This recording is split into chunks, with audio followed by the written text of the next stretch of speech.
Hey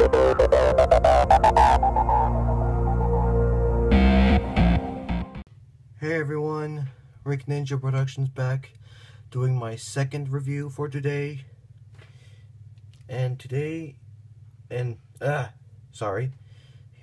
my second review is going to be on the DC Direct Batman Arkham Origins Series 2 Deathstroke. Basically one of my favorite DC Direct figures, actually. My all-time favorite. Because this is my second favorite. But yeah, I like this figure a lot. It's just one of my all-time favorites. I mean, I freaking like Deathstroke as basically neutral. Like, he's not on either side. He might be the bad guy, but still, he's no good guy either. So yeah, he's no good guy, he's not a bad guy, he's just neutral. Which means he doesn't take anyone's side. Now, DC do treat him as a villain, but still, he's just neutral. He's on no one's side. Kind of like Deadpool. Which, by the way, this Deadpool is a ripoff of Deathstroke. But anyway, enough about that. Let's take a look at him. Now, I'm going to show off his accessories first.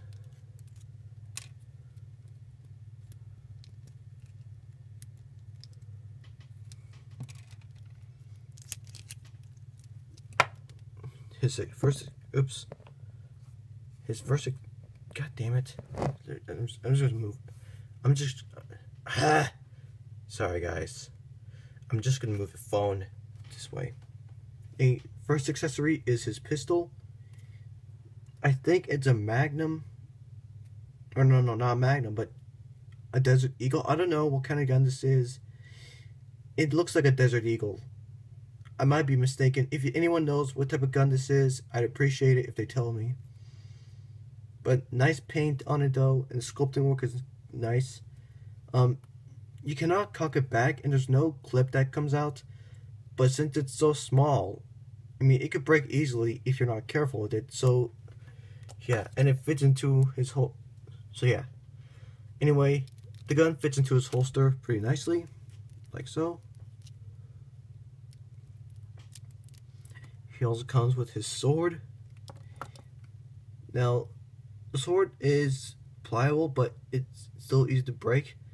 And the staff is the handle is a bit softer.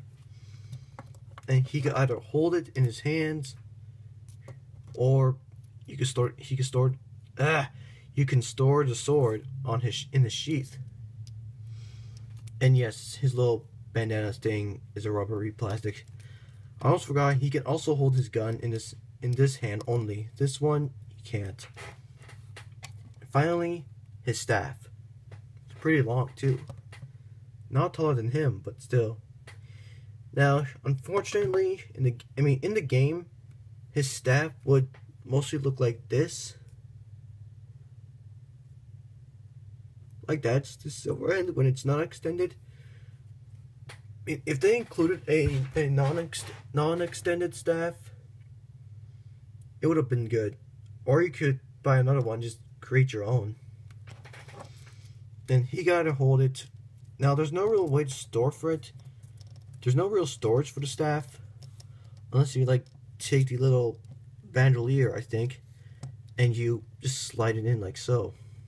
I mean, it is rubber, so, or not. It's a soft, yeah, actually yes, it is rubber, so you can plug it in.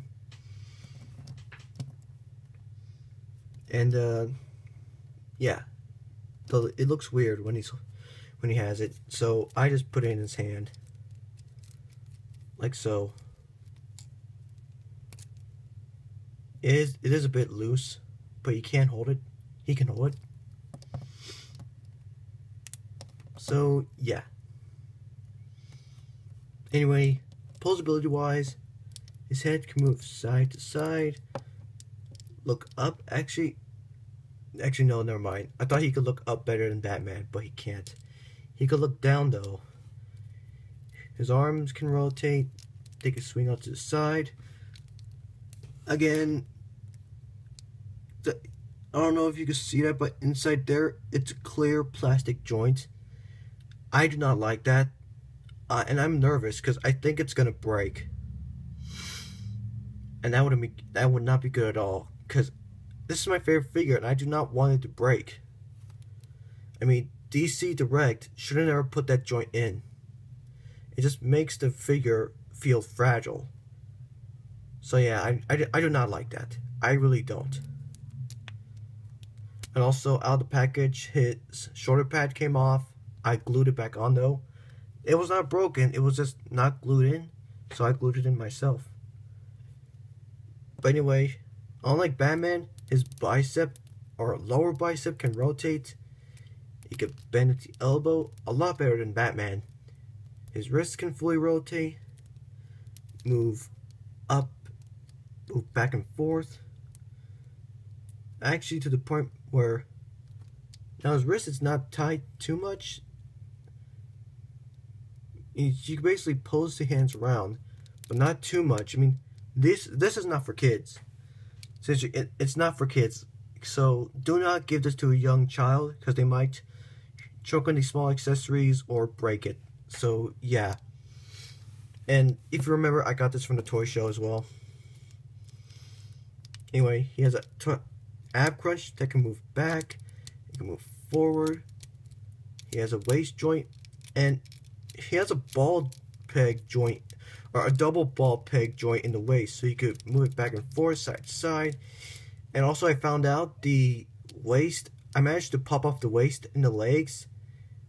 And this is just a really soft plastic. Well, not really soft, but just the ball joint is a clear plastic as well. So yeah, that's not a good thing at all. And the joints on the legs, they're clear. They're only painted in to think that they're not. And I do not like that. I really don't. But yeah, the legs and torso are easy to pop off if you like have a hairdryer. Because I did do a bit of something on mine. I just shaved down a bit of the leg armor here on both of them. So now I can move the legs forward and it won't go out to the side. Like that. But yeah, the legs move separate on their own. You can go outward a lot better than Batman. They could go outward basically a lot better. Because if you remember my Batman figure, his legs, he cannot do the splits. I mean, he's supposed to be a martial artist, but he cannot do the splits. Anyway, his thigh can rotate. He has a double jointed knee.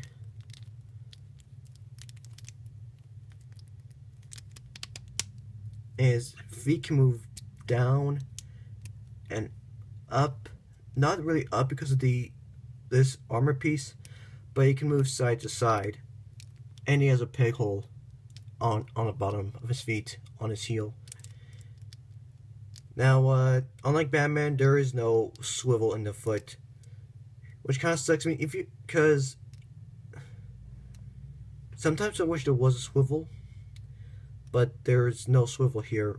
I mean, you could kind of try to give him one, but I'm not going to do that because this is, even though awesome figure, though feels fragile though. So I'm hoping DC Direct can, and that's another problem. He is hard to stand up. Just seriously, he is hard. But still, I like this figure. Now, you can find him at the toy show or on Amazon. Or you can even find him at your local comic book shop. Like I said, I found this guy at the San Jose Fairgrounds toy show. So, yeah. Anyway, guys, hope you enjoyed the video, and I'll see you next time.